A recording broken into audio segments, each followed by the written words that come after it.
Dans l'assemblée des saints, assoiffé je me tiens, que ton onction descende sur moi.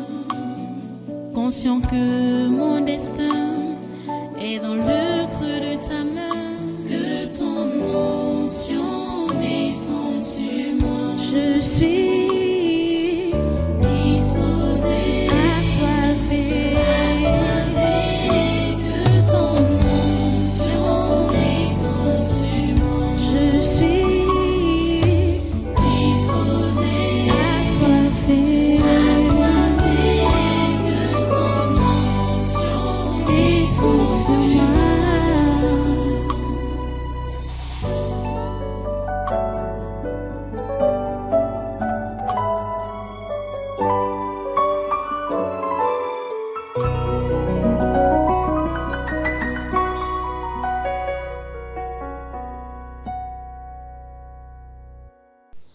Alléluia. Voilà, tu es donc déjà à la page. Nous partons dans notre passage, Matthieu 19, verset 16 à 26. J'ai dit, oui, Matthieu 19, verset 16 à 26, oui. C'est ça. Ok, je vais lire. Et voici un homme s'approcha et dit à Jésus, Maître, que dois-je faire de bon pour avoir la vie éternelle? Il lui répondit, pourquoi m'interroges-tu sur ce qui est bon? Un seul est le bon. Si tu veux entrer dans la vie, observe les commandements. Lesquels? Lui dit-il. Jésus répondit, tu ne tueras point, tu ne commettras point d'adultère, tu ne déroberas point, tu ne diras point de faux témoignages, honore ton père et ta mère, et tu aimeras ton prochain comme toi-même. Le jeune homme lui dit, j'ai observé toutes ces choses, que me manque-t-il encore? Jésus lui dit, si tu veux être parfait, va, vends ce que tu possèdes, donne-le aux pauvres, et tu auras un trésor dans le ciel. Puis viens et suis-moi. Après avoir entendu ces paroles, le jeune homme s'en alla tout triste, car il avait de grands biens. Jésus dit à ses disciples, je vous le dis en vérité, un riche entrera difficilement dans le royaume des cieux. Je vous le dis encore, il est plus facile à un chameau de passer par le trou d'une aiguille qu'à un riche d'entrer dans le royaume de Dieu. Les disciples ayant entendu cela furent très étonnés et dirent, qui peut donc être sauvé? Jésus les regarda et leur dit, aux hommes cela est impossible, mais à Dieu tout est possible. Prions le Seigneur. Père trois fois saint, nous te remercions pour ta parole de ce jour et nous te prions vraiment de la bénir et de bénir tous les auditeurs, tous les téléspectateurs, tous les internautes, tous ceux-là qui sont connectés à ce programme.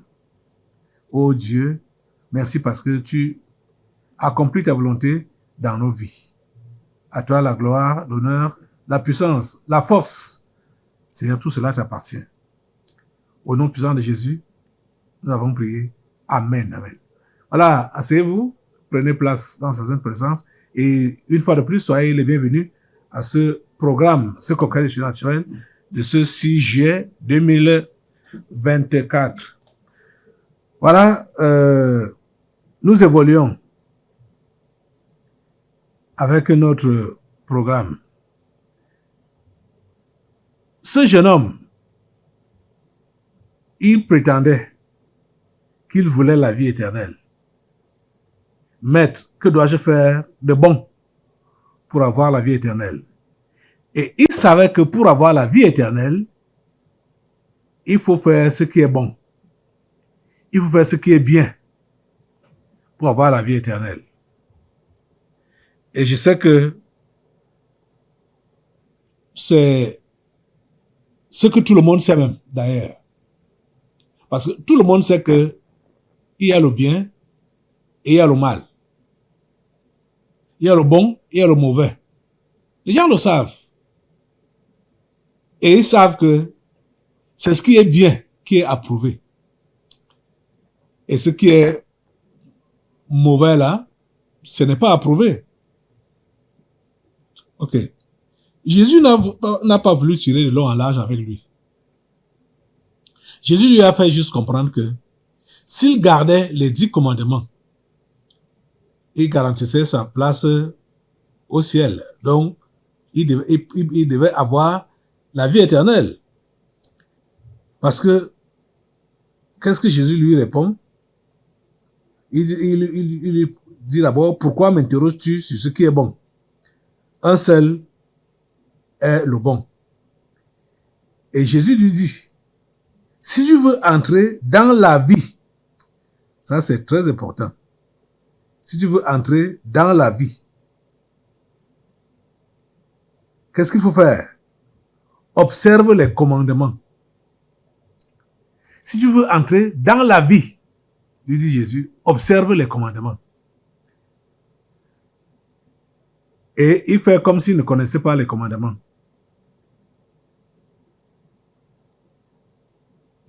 Si tu veux entrer dans la vie, observe les commandements. Lesquels, lui dit-il? Donc il fait comme s'il ne connaissait pas les commandements. Il demande donc à Jésus quel commandement il fallait donc qu'il garde. Les amis, ce qui attire mon attention dans ce texte, ce nouveau texte, c'est la même histoire. Mais je vous ai dit que chacun a raconté ça avec une inspiration spéciale qui fait à ce que quand on rassemble les trois, c'est-à-dire les trois rapports, on a le message total, global, de ce que Dieu veut nous enseigner. Vous savez que je vais toujours revenir sur le cas de la jeune dame qu'on a interpellée le premier jour. Les gens se battent pour avoir la vie. C'est ça, les gens se battent pour avoir la vie. C'est-à-dire, le combat, les gens qui sortent pour aller vendre, aller au bureau, aller ceci, c'est pour avoir la vie. Ils veulent la vie meilleure, ils veulent la bonne vie. C'est pour ça que les gens se battent. Pour avoir la vie. Jésus lui dit, si tu veux entrer dans la vie, et vous allez donc voir que quand les gens disent qu'ils sont dans la vie, c'est dans les alcools, c'est dans les femmes,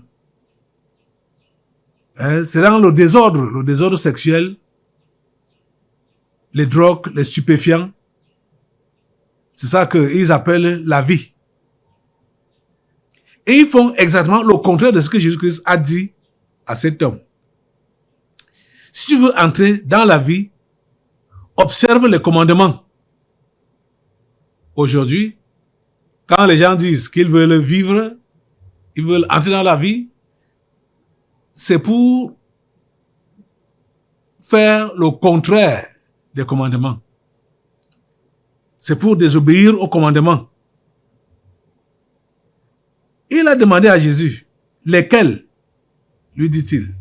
Et Jésus répondit, tu ne tueras point, tu ne commettras point d'adultère, tu ne déroberas point, tu ne diras point de faux témoignages, honore ton père et ta mère, et tu aimeras ton prochain comme toi-même. Ouais, voilà les commandements, les quelques commandements. Jésus a essayé de résumer là.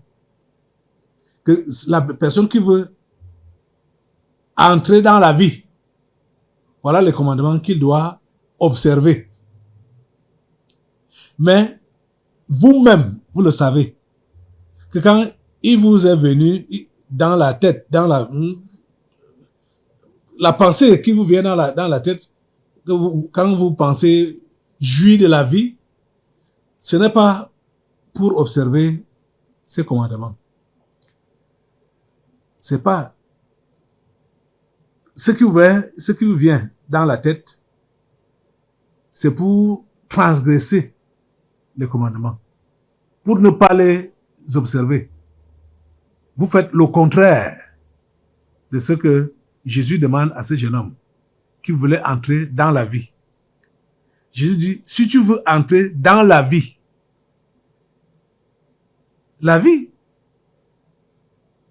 les gens ne comprennent. Le diable a donné une autre définition de la vie aux gens. Et même comme ils savent que ce n'est pas la vraie vie ou la bonne vie, mais ils préfèrent s'engager dans ça parce qu'ils voient que beaucoup de gens sont là-dedans. Donc, dans ce qu'ils appellent donc la vie. Ils voient que beaucoup de gens sont là-dedans et eux aussi veulent vivre cette vie-là. Les amis, ce qui est étonnant, c'est que même ceux qui se disent chrétiens et ne font pas la différence. Quand celui-là ou celle-là qui a dit qu'il a cru en Jésus voit les païens, les mondains vivre leur vie qui n'est pas l'observation des commandements de Dieu, c'est plutôt la transgression des commandements de Dieu. C'est cette vie-là, cette qualité de vie-là, que ils sont en train de désirer aussi mener. Oui. Jeune fille, jeune homme, vous savez, vous êtes chrétien. La plupart des jeunes de cette église, j'entends souvent quand on les interpelle, comment les esprits les appellent avec des noms bizarres, des choses que je ne connais pas. Mais ça fait allusion aux mondains. Ça fait allusion aux mondains. C'est-à-dire que ceux-là, ils ressemblent à telle star mondaine, ils ressemblent à tel autre du monde. Hein? Ça veut dire que ces enfants, ils sont là et leurs yeux sont braqués sur ces voyous dans le monde là. Et vous allez les voir comment ils vont tout faire pour s'habiller comme eux, pour se coiffer comme eux, pour marcher même comme eux. Ils imitent ces mondains-là juste dans la démarche. Donc, ils veulent copier leur façon de vivre. Parce qu'ils estiment donc que c'est ça qui est la vie. Pour entrer dans la vie, la vraie vie, c'est en observant les commandements. C'est en observant les commandements. Les commandements de Dieu. Et tu sais ce que Dieu demande. Même comme celui-ci. C'est même le sort de tous. Celui-ci prétendait ne pas savoir les commandements. Tu sais. Il savait ce que c'était les commandements. Et fort heureusement que pour lui, il les observait même. Il observait ces commandements. On a vu ça hier. Mais, il n'observait pas ça pour Dieu. Il observait les commandements, les 10 commandements, pour lui-même. C'était pour lui-même.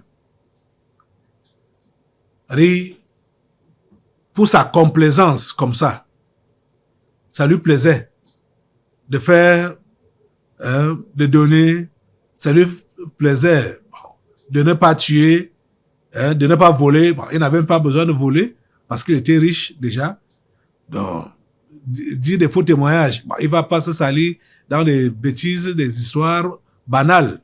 Bon, ça ne l'intéressait pas de faire des choses que les gens faisaient autour de lui. Il voulait être un modèle pour lui-même. Je précise bien que c'était pour lui-même.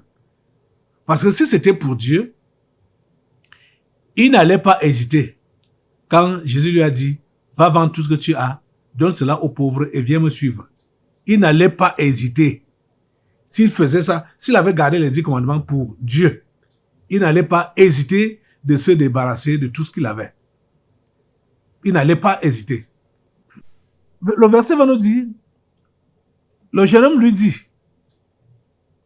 j'ai observé toutes ces choses.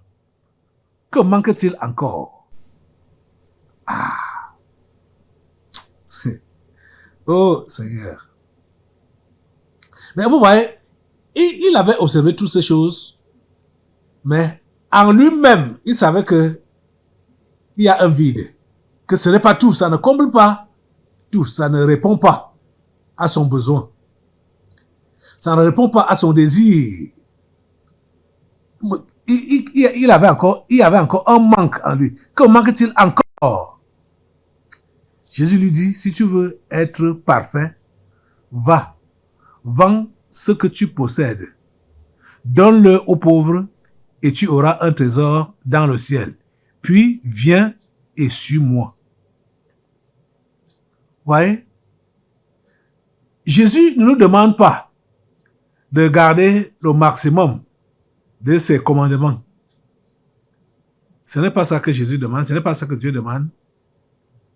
Quand Jésus dit ici que si tu veux être parfait, Jésus nous demande la perfection.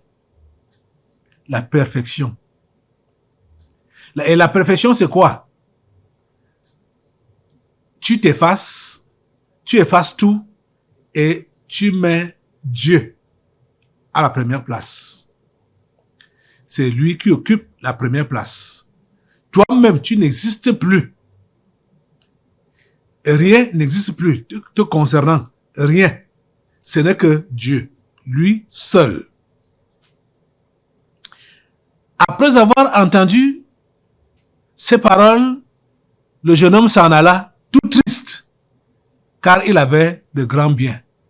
Donc, il voulait protéger ses avoirs, ses richesses. Il s'est attristé quand Jésus lui a dit, vends tout, donne cela aux pauvres et viens me suivre. Il dit jamais. Je ne vais pas laisser comme ça. Je ne vais pas tout laisser comme ça. C'est ma vie là-bas. Vous voyez donc que cet homme, lui, comme toi également, avait pris ses richesses comme sa vie. Parce que quand vous dites que vous voulez la vie, c'est quoi? Ce sont les choses matérielles que vous voulez acquérir. La vie, je veux vivre. Je veux une vie meilleure. Je veux être à l'aise. Je veux vivre. Vivre bien. C'est ça que la jeune fille nous disait l'autre jour. Je veux vivre. Je veux vivre. Ouais. Vivre. Pour Jésus, quand tu dis que tu veux vivre, ça veut dire que ce n'est que sur lui que tu vas compter.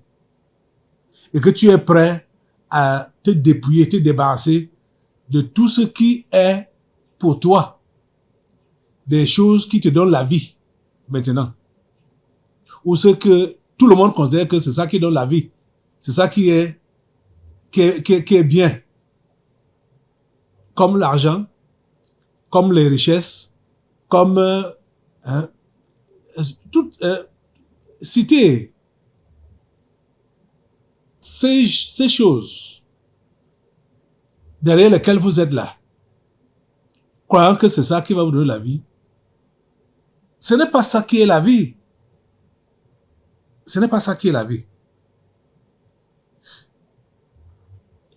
Certaines personnes, elles ne comprennent pas parce que ils n'ont pas encore connu ces richesses-là. Ils n'ont pas vu ou expérimenté ces richesses-là. C'est pourquoi ils pensent qu'il y a la vie dans ça. Ce jeune homme, lui, il était très riche. Et il a demandé à Dieu, il a demandé à Jésus de lui montrer ou de lui dire ce qu'il fallait qu'il fasse pour entrer dans la vie.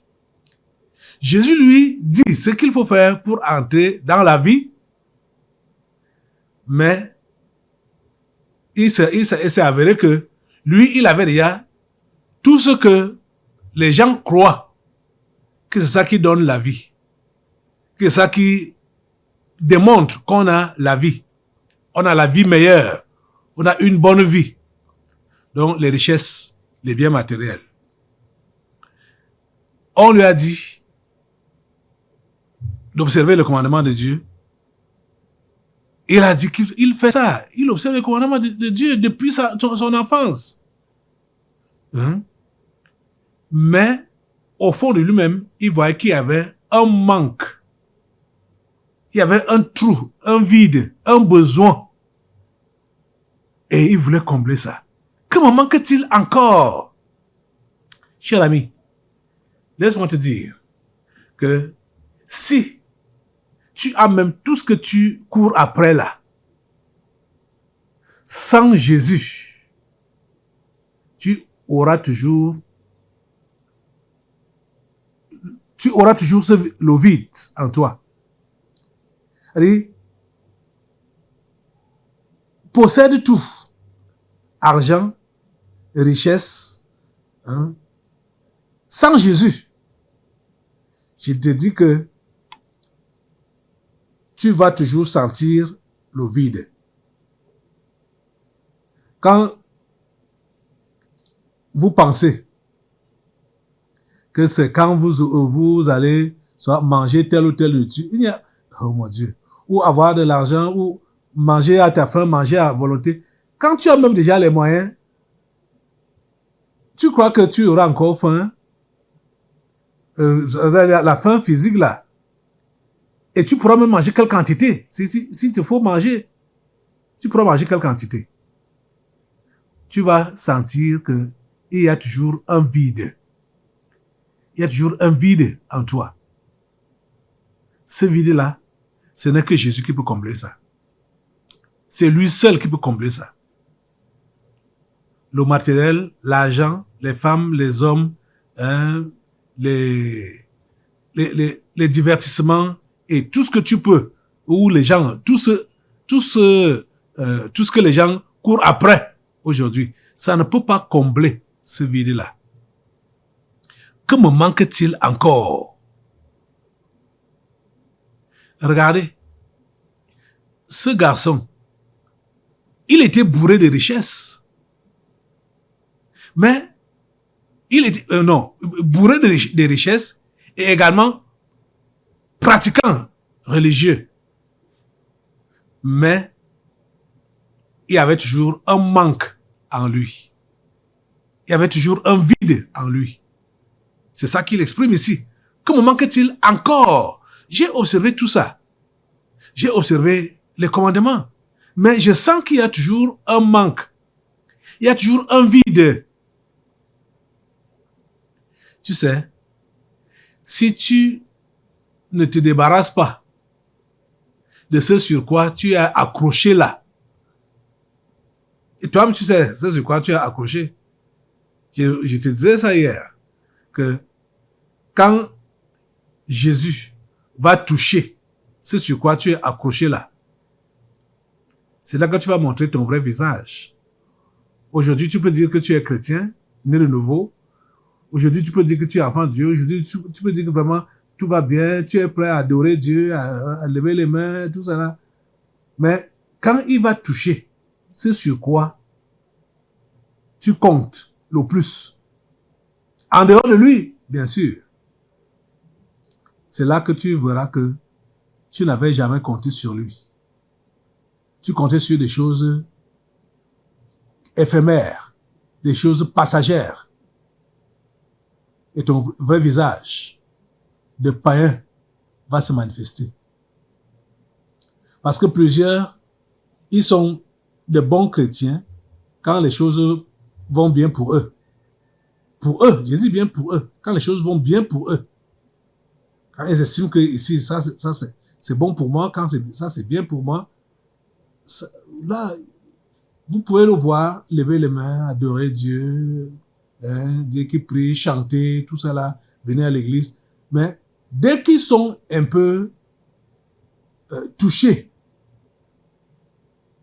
si peut-être ce sur quoi ils étaient focalisés là est touché, a basculé, vous allez voir que leur élan pour Dieu s'est arrêté. Ils n'ont plus la même vitesse. Il y a un arrêt et il y a les plaintes, les murmures. Dieu, pourquoi ceci? Pourquoi cela? Pourquoi? Tu sais, toi-même, quand tu as commencé la chrétienté, tu étais engagé. Tu étais vraiment engagé. Mais après un temps, tu as ralenti. Qu'est-ce qui t'a fait ralentir? Peut-être quand tu as remarqué qu'il y avait des obstacles dans ta vie. Je ne sais pas dans quel domaine précisément.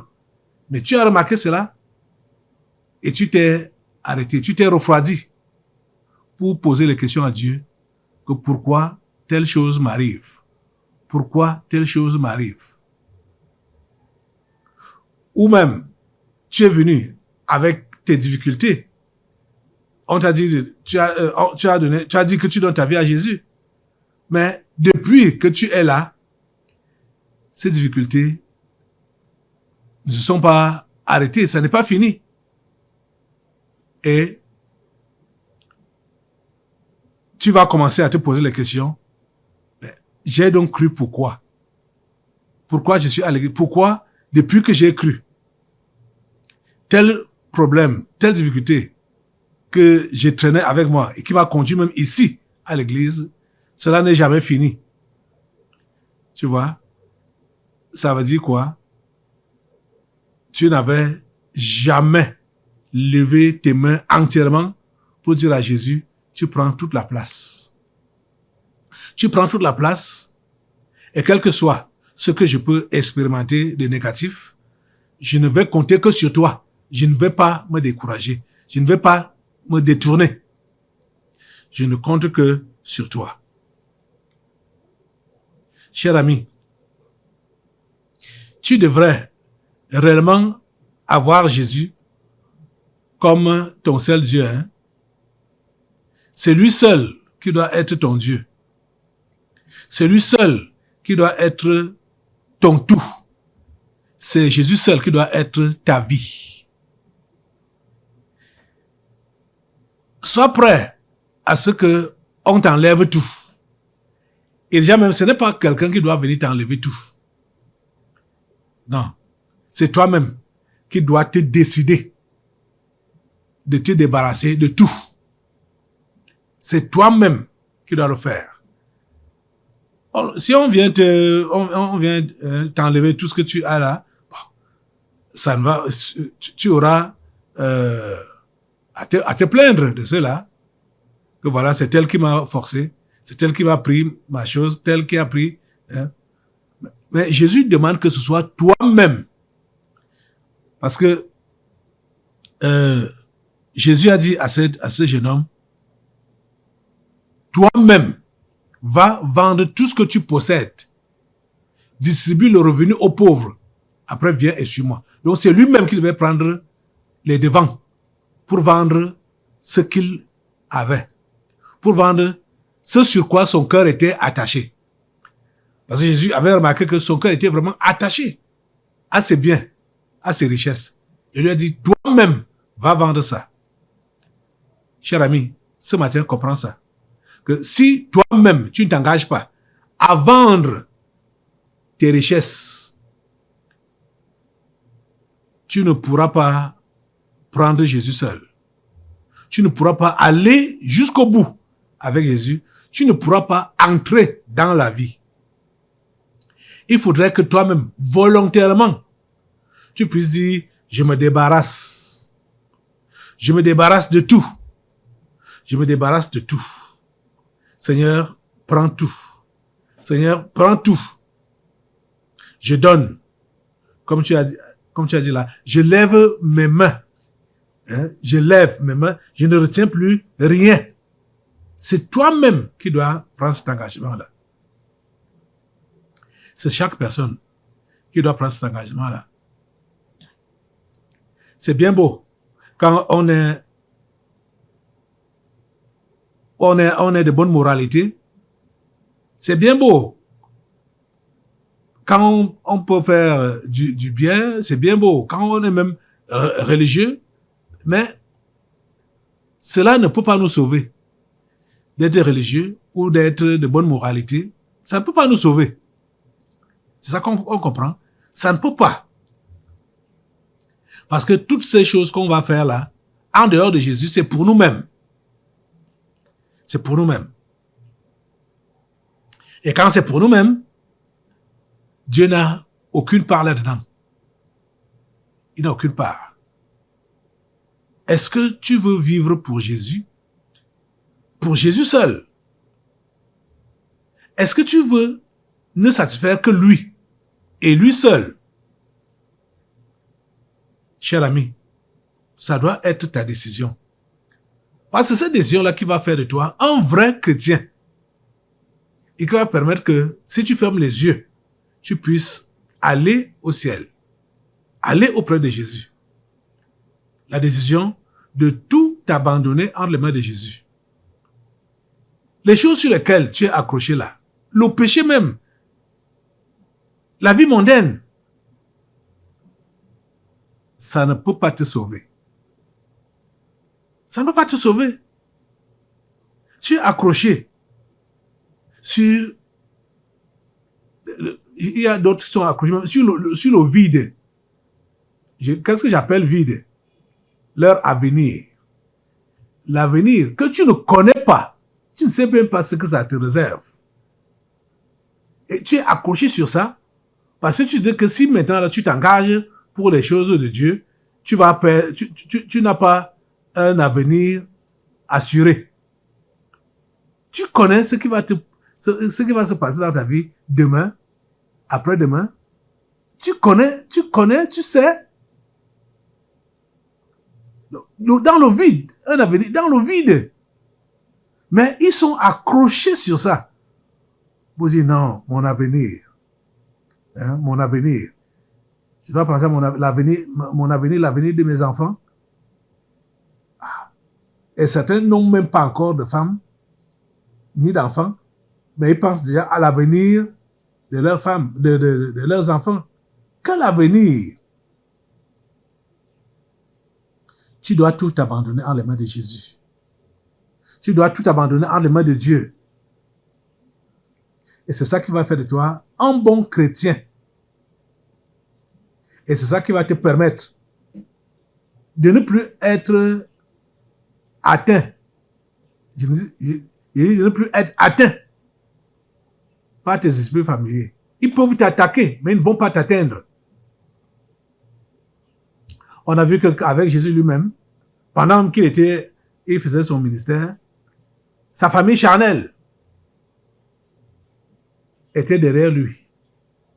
Et ils sont même venus un jour pendant qu'il est en réunion, en train de prêcher dans une maison. Ils sont dehors. Ils envoient quelqu'un, Marie envoie quelqu'un pour aller appeler Jésus pour dire que voilà, ta mère est ici avec tes frères, ils te cherchent. Ils veulent que vous rentriez à la maison. Jésus n'a pas bougé. Il n'a pas bougé. Donc, vous voyez que il n'a pas été atteint. Même comme il était recherché. Ça va être la même chose pour toi. Si tu te sépares dès maintenant de tout ce qui peut te distraire, te ramener en arrière, ou te faire ralentir dans ta course chrétienne, même si les esprits familiers sont après toi, ils ne vont pas t'atteindre. Ils ne vont pas te toucher. Ah, il dit, même si les esprits familiers sont derrière toi, ils seront toujours là. Hein. Ils sont toujours là. Mais c'est toi qui dois tout faire pour qu'il ne t'atteigne pas. Et pour qu'il ne t'atteigne pas, il faut que ce soit Jésus-Christ seul que tu considères. Il faut que tu puisses te débarrasser de tous ces machins, c'est-à-dire tout ce que tu crois là, que c'est ça qui va assurer ta vie ou ton avenir, les richesses, l'argent, ta carrière. Débarrasse-toi de tout ça. Remets tout en les mains de Jésus. Et vis une vie glorieuse. Et sois sûr que tu vas donc entrer dans la vie, la vraie vie, avec Jésus. Tu comprends ça? Que le Seigneur t'aide. Lève-toi sur tes deux pieds maintenant. Et demande à Jésus de t'aider à tout laisser, à lever les mains, à te séparer de ces choses sur lesquelles tu es accroché. La vie meilleure, la belle vie, les richesses, l'argent, le bonheur sur terre, à tout prix. Débarrasse-toi de cela. Débarrasse-toi de ces idées-là. Et abandonne-toi en les mains de Jésus. Aujourd'hui, maintenant. Fais-le maintenant. Seigneur Jésus, prends ma vie.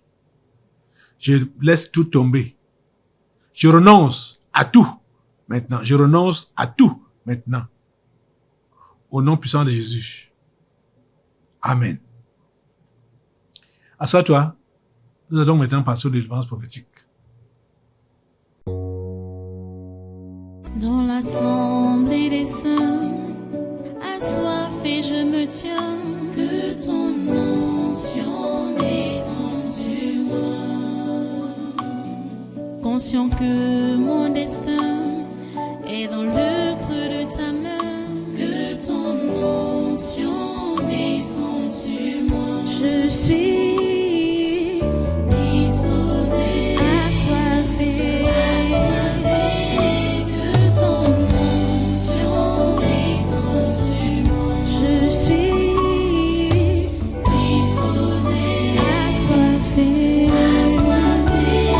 que ton onction descende sur moi.